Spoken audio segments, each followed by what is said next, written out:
Tonight, one-third of Gen Z takes healthcare advice from social media. It's a mixed bag with the NSU students. ChatGPT has taken the world by storm, raising concerns in higher education. This and more in MAKO TV News. I'm Paulina Riojas. And I'm Alvarado. Welcome back. We are taking a closer look at social media and its healthcare content after a new survey has been released. Yes, that's right. This survey tells us that Gen Z, at least one-third of them, use social media for health-related advice. Here's Madison Kasper with the story. According to a recent survey by Charity RX, one-third of the younger population turns to social media for healthcare advice before going to a professional. Dr. Montoya's expertise is in social behavioral health. I think young people are turning to social media, seeking not only to connect with others, but asking questions on search engines and also looking for information on their own. Freshman Brianna Tambolini explains the sense of community that social media provides. I think social media will give you a community. You're definitely going to find your people on there, whether you're contacting them and talking to them through DMs or text messages or phone calls, or you're just seeing in general people posting and you're seeing that you're not alone. You're not the only one that feels that way. You're not the only one that has been through that or experienced something. Some people find a sense of community when turning to social media, while others are concerned about the misinformation being spread. Social media, there's a lot of lies and there's a lot of sidetracks that can go along with that. You don't know what advice is real or not, and I'm kind of passionate about this because I'm going to school to be a PA, so I definitely am an advocate for seeing a professional if you have a problem, because you don't want to get false advice, be doing something that's dangerous for your body, physically, mentally. Dr. Montoya supports the use of health experts providing advice on social media, but encourages reliable sources. The things that we find is that with social media tools, they are potentially spreading false information once it becomes very popular.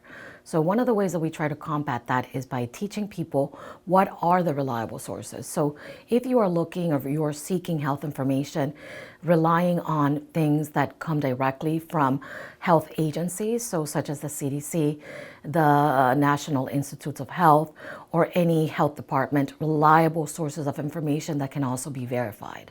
Social media influencers face challenges when creating entertaining content that doesn't compromise important information. What happens over time is they have to become creative in order to continue developing an audience. And the challenge there is sometimes the information becomes a little bit less credible.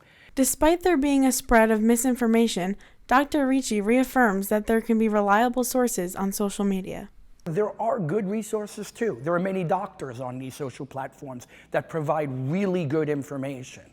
So I think people are gravitating toward it because they also want short, small clips of the information that they're hoping to acquire from these sites. The younger generation continues to turn to social media for healthcare advice due to its affordability and accessibility. I'm Madison Kasper with MAKO TV. Thank you, Madison. Our new series, The Health Update, looks at a condition many are getting after COVID called POTS. Is there a cure, and how can it be prevented? This comes after Washington Post reporter Amanda Moore published a story about POTS. My co-anchor Paulina sits down with Dr. Arti Raja, an expert in this field and MAKO's health advisor.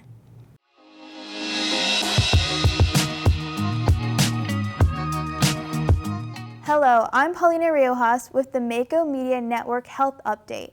I'm here with Dr. Arti Raja, a professor at NSU's Homos College of Arts and Sciences.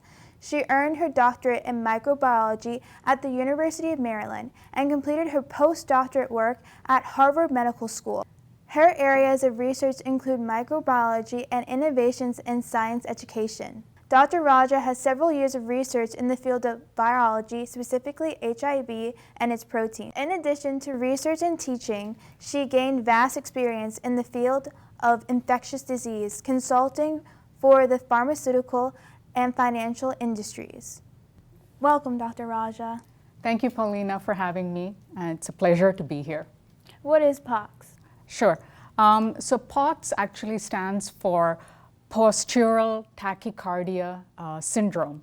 So this is a syndrome or a disease condition that some patients have following either having been infected with the virus or in some cases just as a condition by itself, following other complications that they may have had. What are some common symptoms of POTS? Sure. So POTS, the most common symptoms are things to do with the heart. So you would see an increased heart rate. So normally heart rate is around 72 beats per minute, but in someone who suffers from POTS, it can go up to 160 beats per minute. Another very common symptom, excuse me, is fatigue, dizziness, headache, and again, the idea that it's called POTS, so it's postural tachycardia, so postural, something to do with your posture. So basically these patients, the symptoms they'll have is when they suddenly get up from a sitting position, they'll get really lightheaded and dizzy, and they may faint even, or they'd have difficulty lying down. Research has shown that a lot of people, because of these symptoms that they suffer, they are unable to continue with their work, and they've had to stop working, which becomes a big issue for them. What was POTS like before COVID-19 compared to now? So the name POTS itself was assigned only relatively recently in the last few years. And following COVID-19, what they have noticed is there has been an increase in the number of patients who kind of talked about certain symptoms that they're experiencing following having had COVID-19. And finally, people have started learning to diagnose it, and they're beginning to characterize it as being POTS. There's been a surge of young women diagnosed with POTS. What are some treatments? Sure. So the current treatment that most people rely on is primarily physical therapy. So they would get some exercise for their legs, for their limbs, basically, their legs and their arms, so that they're able to sit or stand in a particular position for extended periods of time. They're also going to suggest that they have more of a salt intake into their system so that there's better fluid balance and they don't feel that lightheadedness or giddiness. So those are some of the very basic quick treatment options. There are some other treatments that are available if it gets even more serious, and those medications will be similar to those medications that people would take if they have some kind of heart complications. There isn't one medication right now that you can just take and completely get rid of all your symptoms. That is the unfortunate part of the syndrome. Thank you. Do you have any last thoughts about POTS? My only thoughts are it is an unfortunate condition that has popped up following COVID-19, but if there's any silver lining, so to speak, if at all that can be said in that manner, it is, at least it's brought the condition out to light, and hopefully more people will be thinking about it, and there will be more physicians who are trained to diagnose this condition and help the people who are affected by it. Thank you, Dr. Raja, for being here with us. Thank you. It was my pleasure. This has been the MAKO Media Network Health Update. See you next time. Thank you, Paulina. ChatGPT, heard of it? Well, it is taking a world by storm, with more than 100 million users within its first 2 months. This is raising ethical concerns in higher education. I sit down with NSU computer science professor and talk to students on where all this should stand. ChatGPT has grown in popularity as of November of last year. In higher education, professors, faculty members, and students are still grappling over its ethical use in education. It's a chatbot that can pretty much answer any question that you pose to it. So you can think of it as a search engine, except for the fact you can communicate in natural language. You can just state a question and it'll come up with an answer in a and it'll present it in a way, it's pretty good at natural language processing. It would present it in a way as a human expert would, or a normal human being would.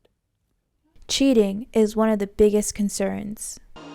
Just because of the ways that it can just give you answers for pretty much anything, and I mean, from what I've seen, but I do think it's really cool and it could be used to make education better if it's used in the right way. Not all information on ChatGPT is correct. Thing is, you shouldn't trust anything you get from ChatGPT implicitly, because for anything that's non-routine, non-standard, there's a very high probability that the answer is going to be incorrect or misleading. Most universities have not banned ChatGPT in the United States. NSU is one of them. One student notes it should not be banned.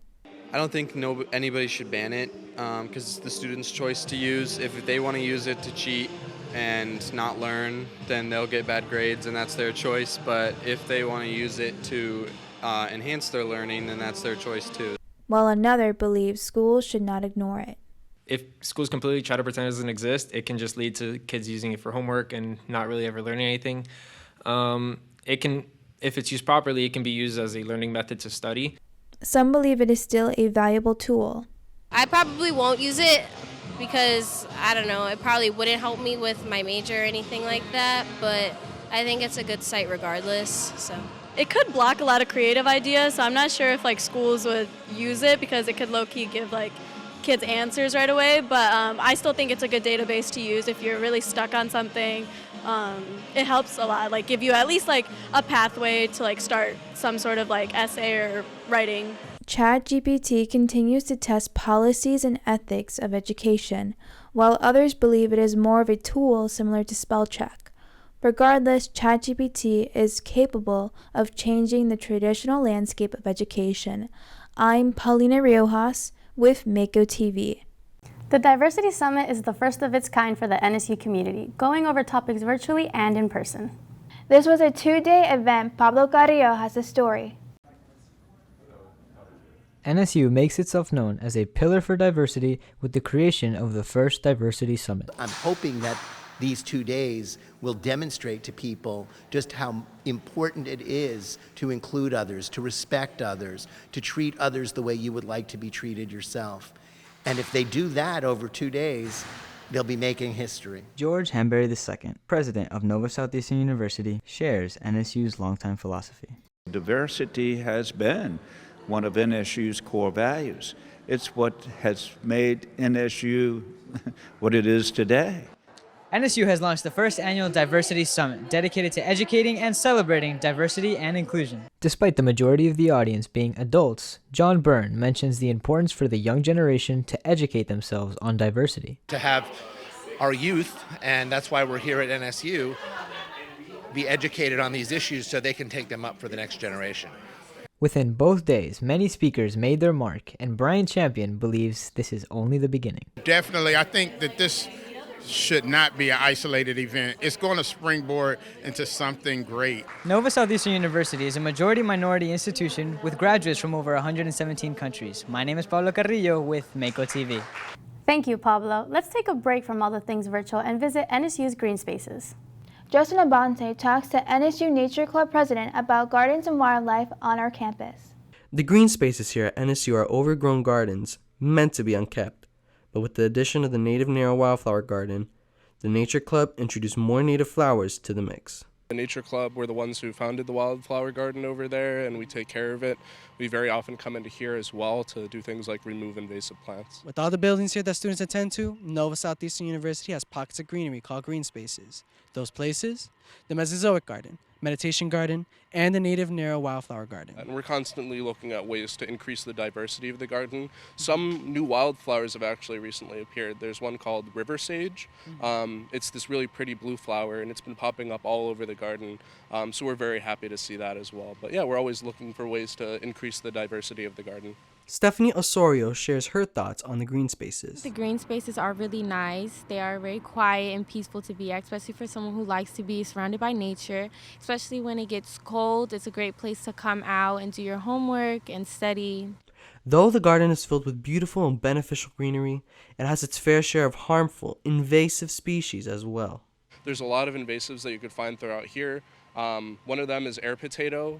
Air potato is really awful. It's a vine that climbs up trees. They make these really big seeds. And if you pull the vine down and the seeds fall, you have to collect them all or else they'll sprout into 5 new plants. So they're very invasive. There's another one called balsam apple, and that tends to grow more over in that area by the prehistoric, the Mesozoic garden.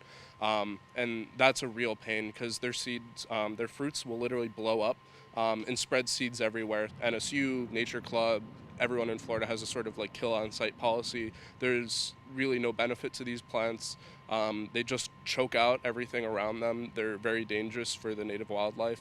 So if you can learn to identify these plants and make sure that you know the differences between them and the native plants that might look similar to them, so you're not accidentally ripping out a native plant, it goes a long way. If you're just like walking to class, you see some balsam apple and you rip it up at the roots, doing that can stop the spread immensely. Joseph goes in detail about what a green space really is. So green spaces are a general concept. They apply to anything from a small garden to a park, but really it's a place where plants are allowed to grow, so it's a place where development is pushed off so that wildlife can live there. Migrating birds especially, they need places to find refuge on their path, and buildings and parking garages just aren't suitable for them. So places like these where there are fruits growing, where they could find food, where they could find water, where they could seek shelter are incredibly important for all sorts of wildlife. And it allows students a way to sit down, enjoy the peace of nature, right? Because there are all these nice trees around us. You see them blowing in the wind. It's very nice and cool compared to the rest of campus, which can get quite hot. So it also adds that benefit as well for people. The main reason these green spaces are here is for the students' well-being, being a source to distress and decompress. It's very peaceful, it's calming, and I like the rocks a lot. I like stepping on them. Aside from that, I just really encourage everybody to go and spend time outside. It's just so much better for your mental health to go out, sit outside of like flight deck or come over here or the SAB patio and study outside and just get some fresh air. You know, I always encourage people to go out and touch some grass. This is Justin Abonce with MAKO TV. Thank you, Justin. Now we have MAKO TV sports reporter Santiago Diaz Finochetto. Santi, welcome. How are you doing today? I'm doing just great, but you know who's doing way much better? Men's basketball and men's baseball. The NSU men's basketball team has advanced to the NCAA national title match after winning 94-87 over California State San Bernardino. Tomorrow, starting 2 p.m., the NSU Sharks will compete for the first time in program history for the NCAA Division II National Championship. Wow, that's exciting. I can't wait to see. Now, what's going on with our baseball team? Baseball, they're doing so much better than the beginning of the season. After winning the series with Davenport, the NSU baseball team will go into conference matchups. This weekend, they face University of Tampa. Wow, that is very nerve-wracking. You know, have you seen how the NSU Sharks students have been supporting the athletes? I've been so excited yesterday, and the flight deck was so much. Wow, that is great to hear. Here's the baseball team. Let's see what they hold on for conference series.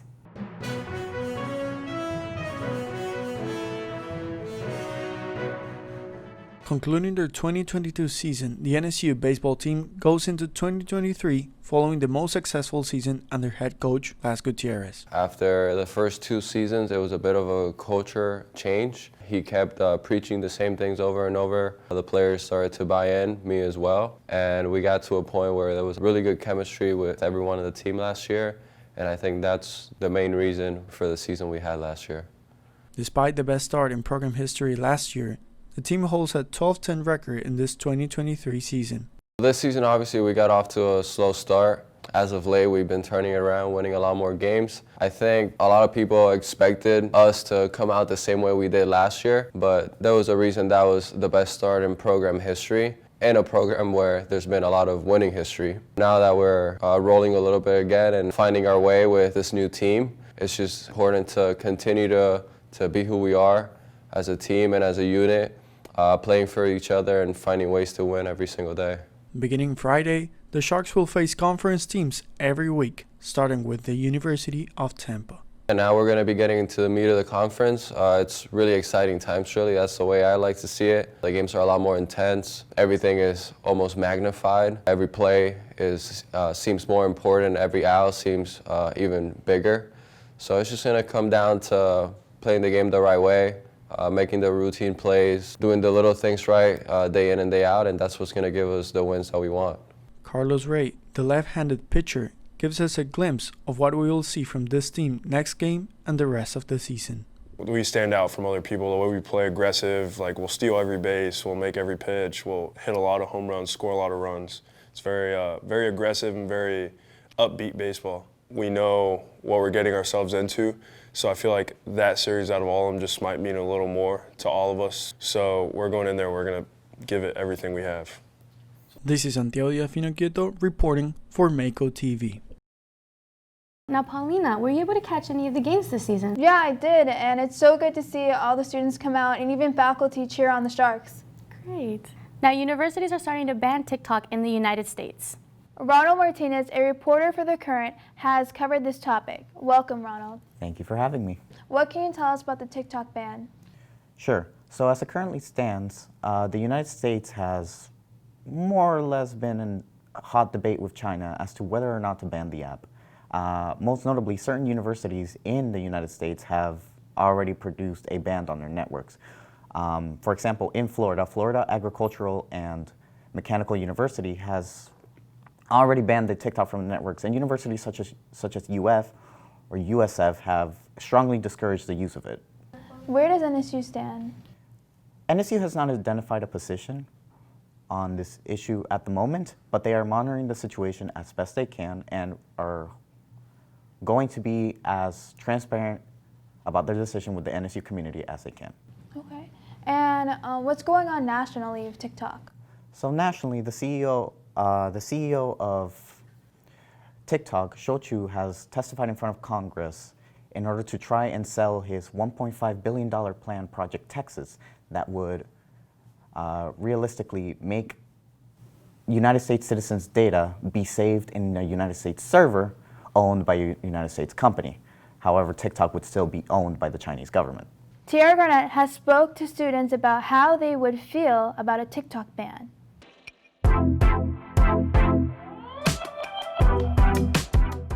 As more universities begin their ban on TikTok, we decided to ask the NSU students how they feel and what are their thoughts and opinions. Have you heard about the TikTok ban? Yes, I did hear about the TikTok ban. How do you feel about it? Honestly, I think it's unfortunate for the rest of us because China does a lot of things. They manufacture our phones, our products, our toys, you name it, China has their name on it. So you're going to take away the one thing that brings all of us joy. It's also very informational for a lot of people, so it's not just about fun trends and just having a good time. It's also about learning things and, finding new opportunities and stuff. I think it might impact us as students because I feel like a lot nowadays students might use it as either an outlet or as a way to represent themselves on social media by making videos or content that has to do with either educational or recreational. A lot of students at NSU use TikTok in many different ways. One student even mentions how they use it for educational purposes. I think a lot of people learn a lot of different things through TikTok, and there's a lot of professionals on there spreading information as well. So and then it's an easy way to get quick information too if you wanted. So I think it could impact people educationally as well. The European Union has so far banned their staff members from being able to use TikTok while on the clock. We will soon see how this will affect higher education. This is Sharks on the Street. I'm Tierra Garnett reporting for MAKO TV. Thank you, Tierra. This has been MAKO TV News. I'm Paulina Riojas. And I'm Mia Alvarado. Thank you for joining us. We hope to see you next time. Go Sharks!